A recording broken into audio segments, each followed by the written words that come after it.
working for the Supreme Team. Supreme Team controlled the crack trade in the mid-'80s in South Queens. I lived it, like I was all in.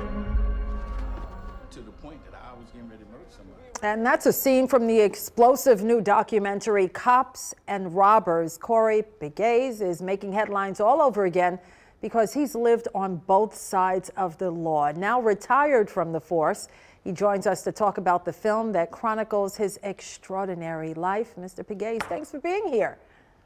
Thanks for having me. You know, I must tell you, I watched your doc, Cops and Robbers. My jaw was on the floor. How you went from being a drug dealer in Jamaica, Queens, then doing a 180, going into the military, doing that for more than 10 years, right? And then going into the NYPD, wearing the badge, climbing to the top ranks. Unbelievable. So take me back to your teens. Let's start there. When you sold crack, what attracted you to that life? Well, you got to understand, I grew up with gangsters, killers, and pimps. So, I didn't really have too many outlets to work on Wall Street or in corporate America. So I just was a product of the environment, and I just gravitated toward the streets at an early age, at about 13. Came from a family of 6, 5 sisters, and myself. My mother was on welfare, so I didn't have a whole lot of people looking out for me, like telling me not to do what was right or what was wrong. And so I gravitated to the streets. And so many people, young people today, are still falling into that same cycle. And we are dealing with a major epidemic of gun violence. Why do you think that cycle continues even today? Well, the cycle continues because we are a product of our environment. Prior to me becoming a police officer, the most violent precincts in the city are today still the most violent precincts in the city. So the police or the government hasn't made a very valid effort to rid the most violent areas of the low socioeconomic totem pole of the crime. Absolutely. So I want to be clear for our viewers, you never killed anyone and you never harmed a police officer, correct? Absolutely correct. Okay, so then you go into the military, you do a whole stint there, and then you go into the NYPD. You never told them about your past as a drug dealer. Explain why. Well, the main reason I didn't tell them about my past is because I knew if I told them about my past that, I would have had a hard way. They would have been trying to get rid of me. It's funny because, people say that I lied to become a police officer. I never lied. Nobody ever asked me if I sold crack cocaine or carried guns. Those were none of the questions. The only question was you ever convicted of a crime, which was a misdemeanor or a felony? I was arrested, but never convicted of a crime.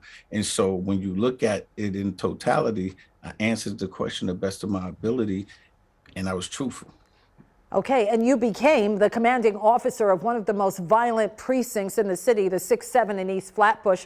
You saw teens just like yourself, trapped in the same cycle of poverty, violence, and drug dealing that you went through. How did you handle that? Did you ever take them aside and say, yo, I went through this too, or did you hide it? Well, with the teens, it was a little different. So, I would grab them to the side. I started a lot of programs in the 6-7 precinct, which is defunct now. And I would always talk to them. I could go, but so far. I knew what my measuring stick was as far as I could go, but they got the message that I was once them. And I always tried to give them a path to get to get out the streets. And it worked for the most part. When I took over the 6-7 precinct, police community relationships was at its lowest point. I bridged that gap between the community police. I brought crime down every single year. I was a commander, even in PSA 2. And so I had a wonderful track record. And that's why it really baffled me that I retired. I told my story and I became this international thug cop. Meanwhile, Police Commissioner Ray Kelly invited me to meet the president of the free world, Barack Obama. I don't think if I was a thug cop, he would have asked me to go meet Barack Obama. Yeah, the New York Post branded you a thug cop when your story came out. You wrote that book, Once a Cop, and now here's the movie that a lot of people are talking about. Some of your colleagues in the NYPD, even the retired ones, they're not happy with you. What do you say to critics who feel you dishonored the badge? Well, I say, listen, I could name some mafia cops that admitted to killing six people while they was working in uniform. That's what they admitted to. And they wasn't blasted in the newspapers as thug cop. I never killed anybody. I never was arrested and convicted of a felony. So there's a whole bunch of cops that I know that sold drugs. They did a lot of things they weren't proud to do, but I had the vehicle to tell my story. My story, let's just be clear, Cheryl, my story isn't about highlighting that I sold drugs. That's just such a small part. I'm 53 years old. I sold drugs for 5 years, but they want to whitewash 47 years of this transformation of a great guy, got a few degrees, been a professor at 2 different colleges, and has lived the American dream. So they try to whitewash it, but I have thick skin and I'm moving forward. My focus is to help some of these misguided kids not make the same mistake that I did. And that's why I wrote this book and put this documentary out. And I just got to get one last question in. And what do you make of Mayor Adams' blueprint to end gun violence? Is he moving in the right direction since you've been on both sides of the law? I think he's moving in the right direction. He's a very good friend of mine, but I think he's going to have a really hard uphill battle because the Second Amendment it's a law in the United States of America. We're not going to be able to get rid of the guns. It's not going to happen. And that's why I've been preaching until I'm blue in the face that we need to do bullet legislations. Bullets are not in the Constitution.